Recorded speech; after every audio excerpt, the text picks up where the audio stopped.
Hi friends, welcome to our channel. So கிளாஸில் என்ன பார்க்க போகிறோம்னா கிளாத் ஃபிக்ஸிங், ஃப்ரேமுடைய டீட்டெயில்ஸு, அதுக்கப்புறம் கிளாத் எப்படி அந்த ஃப்ரேமில் ஃபிக்ஸ் பண்ணுறது அப்படின்னு தான் அந்த கிளாஸில் பார்க்க போகிறோம்.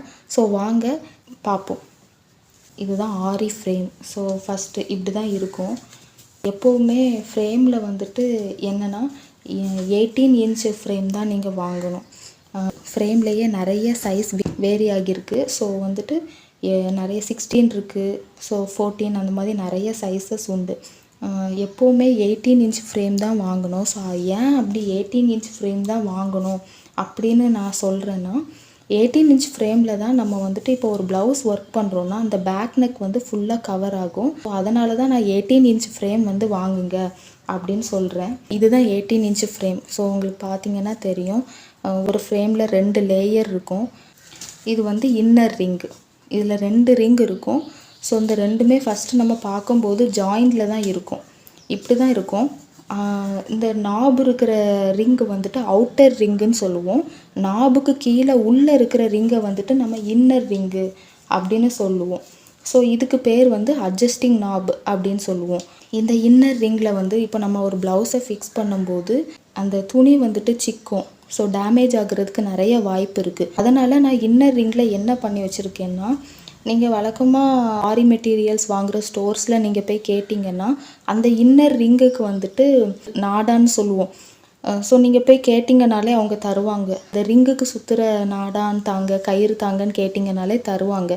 ஸோ அந்த நாடானை வச்சு தான் நான் வந்து இதை ஃபுல்லாக ரோல் பண்ணியிருக்கேன். இது எப்படின்னா ஒரு பண்டிலாக தருவாங்க. கண்டிப்பாக அது கரெக்டாக இருக்கும். ஒரு பண்டிலில் எனக்கு வந்து எக்ஸ்ட்ரா இருந்துச்சு, என்ன எக்ஸ்ட்ரா இருக்குது. ஸோ நீங்கள் என்ன பண்ணோன்னா, அந்த கயிறை எடுத்துக்கிட்டு க்ளூ கம் இருக்குது இல்லையா, லேஸ்லாம் ஒட்டுற க்ளூ கம்மை வச்சு இன்னர் பார்ட்டில் இந்த இருக்குல்ல, இன்னர் பார்ட்டில் ஃபஸ்ட்டு நல்லா பேஸ்ட் பண்ணிக்கணும். பேஸ்ட் பண்ணிவிட்டு அதுக்கப்புறம் அதை ரோல் பண்ணணும். ரோல் பண்ணும்போதும் நீங்கள் வந்துட்டு கீழே க்ளூ வந்து ஃபுல்லாகவே தடவிடணும். க்ளூவை தடவிட்டு ஸ்டெப் பை ஸ்டெப்பாக கேப் இல்லாமல், ஃப்ரேமே வெளியில் தெரியக்கூடாது. இந்த அளவுக்கு நான் சுற்றிருக்கேன் பாருங்கள். இந்த அளவுக்கு கேப் இல்லாமல் நீங்கள் ஃபுல்லாக சுற்றணும். இன்னர் ரிங்கில் மட்டும்தான் சுற்றணும், அவுட்டர் ரிங்கில் சுற்ற தேவையில்லை. ஸோ இன்னர் ரிங்கில் மட்டும் நீங்கள் வந்து அந்த கயிறு இதுக்குன்னே தனியாக தருவாங்க ஷாப்பில். ஸோ அதை வாங்கி நீங்கள் க்ளூ போட்டு ஃபுல்லாக ஃபிக்ஸ் பண்ணிக்கிடுங்க. ஸோ இதுதான் ஃபஸ்ட்டு ஸ்டெப். நம்ம வந்து பாப்லின் கிளாத்தில் தான் ப்ராக்டிஸ் பண்ணுவோம். பாப்லின் கிளாத் எப்போவுமே கொஞ்சம் திக்காக இருக்கும். ஸோ அதனால அது வந்து டேமேஜ் ஆகாது.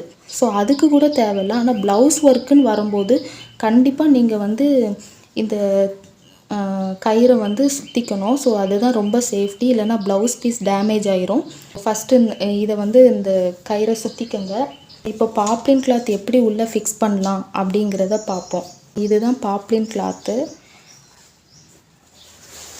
இதில் நிறைய கலர்ஸ் இருக்குது. ஒயிட் இருக்குது, பிளாக் இருக்குது. ஸோ நான் மெயினாக ஒயிட் ப்ரிஃபர் பண்ணுறேன். இது வந்துட்டு என்னென்னா, நீங்கள் பாப்லின் கிளாத்தை இப்படி விரிச்சிட்டு சும்மா அந்த ஃப்ரேம் இப்படி சென்டரில் வச்சு நீங்கள் வந்து ஃபிக்ஸ் பண்ணக்கூடாது. ஸோ அப்படின்னா கிளாத்து வேஸ்ட் ஆகும். எப்போவுமே ஏதாவது ஒரு கார்னரில் தான் நீங்கள் வந்து ஃப்ரேமை ஃபிக்ஸ் பண்ணணும். ஸோ நான் இந்த கார்னர் எடுத்துக்கிறேன். ஸோ இந்த கார்னரில் நீங்கள் ஃப்ரேமை ஃபிக்ஸ் பண்ணுங்கள். அப்போ தான் கரெக்டாக இருக்கும். இந்த கார்னரில் ஃபிக்ஸ் பண்ணிவிட்டு இது முடிஞ்சதும் அடுத்த கார்னர் நீங்கள் யூஸ் பண்ணிக்கலாம். ஸோ அதனால தான் நான் சொல்கிறேன். இந்த கார்னர் வந்து நான் இப்போ எடுத்துக்கிறேன். ஏதாவது ஒரு கார்னரில் தான் ஃப்ரேமை ஃபிக்ஸ் பண்ணணும். ஸோ அதை மட்டும் தெளிவாக கவனிச்சிக்கிடுங்க. ஃபஸ்ட்டு வந்து இது இன்னர் ரிங்கு. நான் சொன்ன மாதிரி நாப் இல்லாத ரிங்கு வந்துட்டு இன்னர் ரிங் அப்படின்னு கன்சிடர் பண்ணிக்கிடுங்க. இன்னர் ரிங்கை நீங்கள் எங்கே வைக்கணும்னா அந்த கிளாத்துடைய டவுன் பார்ட்டில் வைக்கணும், கீழே. ஓகேவா? கீழே வந்து இன்னர் ரிங் வைக்கணும். ஸோ இன்னர் ரிங்குக்கு மேலே இந்த கிளாத்தை அப்படி ஃபிக்ஸ் பண்ணணும். ஃபிக்ஸ் பண்ணிவிட்டு நெக்ஸ்ட்டு அவுட்டர் ரிங் எடுக்கணும். ஸோ இந்த ஃபஸ்ட்டு இன்னர் ரிங்கு மேலே கிளாத்தை ஃபிக்ஸ் பண்ணிவிட்டு அவுட்டர் ரிங் எடுக்கணும். ஸோ அவுட்டர் ரிங் எடுத்துட்டு அவுட்டர் ரிங்கை கிளாத்துக்கு மேலே வைக்கணும்.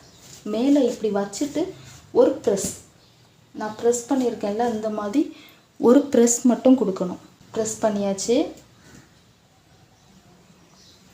ஸோ இப்படி வரும்.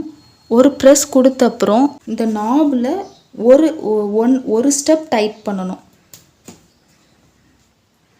ஒரு ஸ்டெப் டைட் பண்ணிவிட்டு இதை வந்துட்டு அப்படி பேக்வேர்டில் திருப்பி போட்டுக்கிடுங்க. இப்படி திருப்பி போட்டுட்டு இந்த ஃப்ரேம்க்கு மேலே ஃபஸ்ட்டு ரைட் ஹேண்ட் உடைய தம்பு ஃபிங்கரை எடுத்து இப்படி வச்சுக்கணும். அதே லெஃப்ட் ஹேண்டில் நம்ம என்ன பண்ணோன்னா கிளாத்தை இப்படி ட்ராக் பண்ணணும். ஸோ ரைட் ஹேண்டை இப்படி ப்ரெஸ் பண்ணிவிட்டு லெஃப்ட் ஹேண்டில் கிளாத்தை இப்படி ட்ராக் பண்ணிக்கிட்டே வரும். அப்போ கிளாத்தை ட்ராக் பண்ணும்போது உங்களுக்கு என்ன ஆகும்னா கிளாத் வந்துட்டு கொஞ்சம் டைட்டாக இருக்கும். ஸோ அப்படி தான் நம்ம இப்போ பண்ண போகிறோம். ஸோ இப்படி பிடிச்சிக்கிட்டு கிளாத்தை நம்ம லைட்டாக அப்படி இழுக்கிறோம். எவ்வளோ இழுக்க முடியுமோ அவ்வளோ இழுத்துக்கிடுங்க.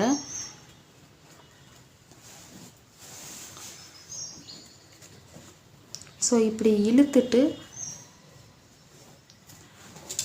இப்படி சுற்றி சுற்றி ஃபுல்லாக இழுத்துக்கிடுங்க. ஸோ நான் இழுத்துட்டு நம்ம என்ன பண்ணுறோன்னா அந்த நாபில் நம்ம ரெண்டாவது அதாவது செகண்ட் டைம் நம்ம கொஞ்சம் டைட் பண்ணுறோம். டைட் பண்ணிவிட்டு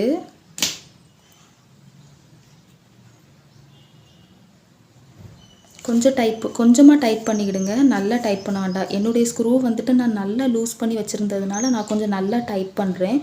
ஸோ ஃபஸ்ட்டு ஒரு ஸ்டெப் கிளாத்தை ஃபிக்ஸ் பண்ணப்பறம் லைட்டாக டைட் பண்ணிவிட்டு நான் சொன்ன மாதிரி ரைட் ஹேண்டில் இருக்கிற தம்பை வச்சு ப்ரெஸ் பண்ணி லெஃப்ட் ஹேண்டை வச்சு ட்ராப் பண்ணணும். கிளாத்தை ட்ராப் பண்ணிவிட்டு ஓரளவு கிளாத்தை நல்லா ட்ராப் பண்ணி டைட் பண்ணிவிட்டு அதுக்கப்புறம் மறுபடியும் நாபை வச்சு ஓரளவு நம்ம டைட் பண்ணணும். டைட் பண்ணிவிட்டு மறுபடியும் நம்ம இப்படி கவுத்தி போட்டுட்டு மறுபடியும் நம்ம வந்து ரைட் ஹேண்டை வச்சு ப்ரெஸ் பண்ணிக்கிட்டு மறுபடியும் நம்ம கிளாத்தை நல்லா இழுக்கணும். இப்படி இழுத்தீங்கன்னா இப்படி வச்சு இப்படி டைட் பண்ணுங்கள். ஸோ மோஸ்ட்டாக ரைட் ஹேண்ட் யூஸ் பண்ணிக்கிடுங்க. ஸோ அதுதான் கொஞ்சம் கரெக்டாக வரும். ஸோ இப்போ பாருங்கள், இந்த இடத்துல ரைட் ஹேண்ட் தம் ஃபிங்கரை இப்படி இந்த ஃப்ரேமில் லைட்டாக ப்ரெஸ் கொடுத்து லெஃப்ட் ஹேண்டை வச்சு ட்ராக் பண்ணுங்கள். கண்டிப்பாக இந்த மாதிரி ட்ராக் பண்ணும்போது கிளாத் வந்து கொஞ்சம் டைட் ஆகும். அதுக்கு தான் சொல்கிறேன்.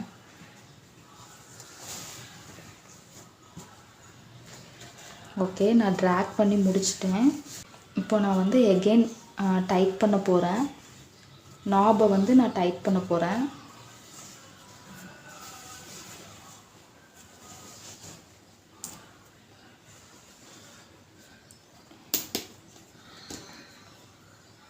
ஸோ இந்த ஸ்க்ரூவை தான் இப்படி அட்ஜஸ்ட் பண்ணணும். ஸோ கொஞ்சம் பிகினர்ஸ்க்கு வந்துட்டு கொஞ்சம் இது டிஃபிகல்ட்டாக தான் இருக்கும். ஸோ இப்படி நல்லா டைட் பண்ணிடுங்க. டைட் பண்ணிவிட்டு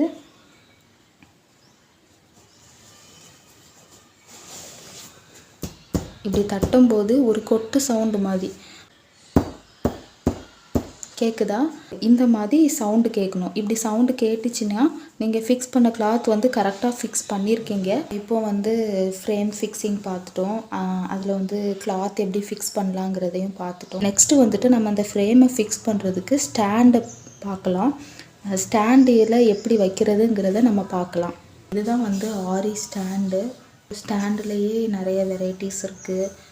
இந்த மாதிரி ஸ்டீல் ஸ்டாண்டும் இருக்குது, ரிமூவல் ஸ்டாண்டும் இருக்குது. ஸோ இதை வந்து நம்ம ஃபிக்ஸ்டு ஸ்டாண்டுன்னு சொல்லுவோம்.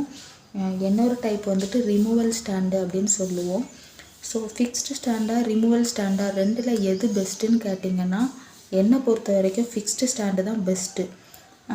அதே மாதிரி ஃபிக்ஸ்டு ஸ்டாண்டா காட்டா அப்படின்னு கேட்டிங்கன்னா ரெண்டில் எது பெஸ்ட்டுன்னு கேட்டிங்கன்னா காட்டு தான் பெஸ்ட்டு. பட் இப்போதைக்கு நம்ம பிகினர்ஸுங்கிறதுனால இந்த ஸ்டாண்டு போதும். ஸோ வந்து இப்போ நான் உங்கள்கிட்ட காமிக்கிறது வந்துட்டு ஃபிக்ஸ்டு ஸ்டாண்டு. ஸோ இந்த ஃபிக்ஸ்டு ஸ்டாண்டில் வந்து இந்த மாதிரி 4 லெக் இருக்கும். உங்களுக்கு தெரியும்னு நினைக்கிறேன். இந்த மாதிரி 4 லெக்ஸ் இருக்கும். ஸோ இந்த 4 லெக்ஸ் மேலே தான் நம்ம வந்து இந்த ஆரி ஃப்ரேமை ப்ளேஸ் பண்ண போகிறோம். இது வந்துட்டு அட்ஜஸ்டிங் நாபு. ஸோ இது நம்ம ஒன்றுமே பண்ண தேவையில்லை. வேணும்னா லைட்டாக இப்படி எக்ஸ்பேண்ட் பண்ணிக்கலாம். ஸோ அவ்வளோதான். ஸோ இந்த ஸ்டாண்டில் நான் எப்படி அந்த ஃப்ரேமை வந்து ஃபிக்ஸ் பண்ணுறேங்கிறத பார்க்கலாம். ஸோ ஒன்றுமே இல்லை, இது ரொம்ப ஈஸி. இந்த எக்ஸஸ் கிளாத் எல்லாமே இப்படி ஃப்ரேமுக்குள்ளே விட்டுருங்க. ஸோ அவ்வளோந்தான். அட்ஜஸ்டிங் நாப் இருக்கு இல்லையா, ஸோ இந்த இடத்துல தான் ஃப்ரேமுடைய நாபுமே ஃபிக்ஸ் ஆகணும். ஸோ அதை மட்டும் நோட் பண்ணிக்கிடுங்க. இது நல்லா விரிச்சு விட்டுட்டு ஃப்ரேமை சென்டரில் ஃபிக்ஸ் பண்ணணும்.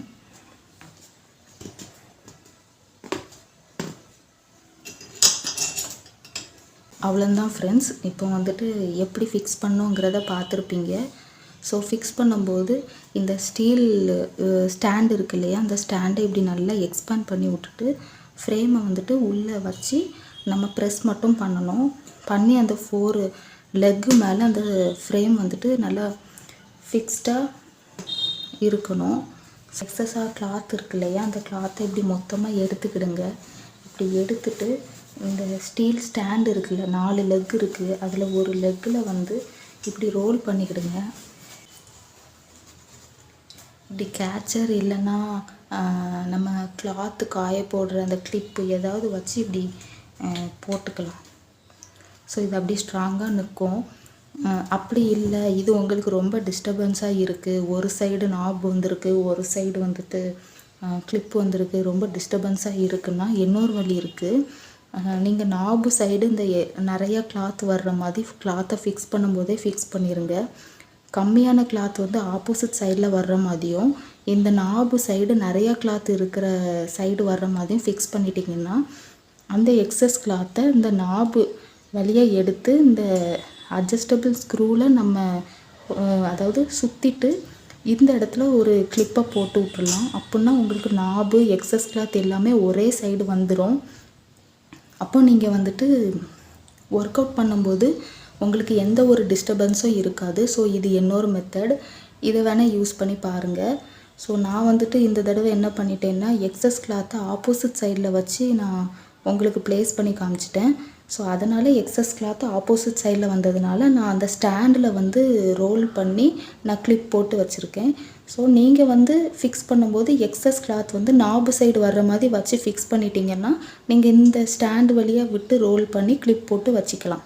இப்போ நம்ம இப்போ ஃபிக்ஸ்டு ஸ்டாண்டில் எப்படி ஃப்ரேம் ஃபிக்ஸ் பண்ணுறது, அந்த ஃப்ரேமில் எப்படி நம்ம கிளாத்தை ஃபிக்ஸ் பண்ணுறதுங்கிற எல்லாத்தையுமே பார்த்துட்டோம். இது நெக்ஸ்ட் வீடியோவில் பார்க்கலாம். Thank you friends.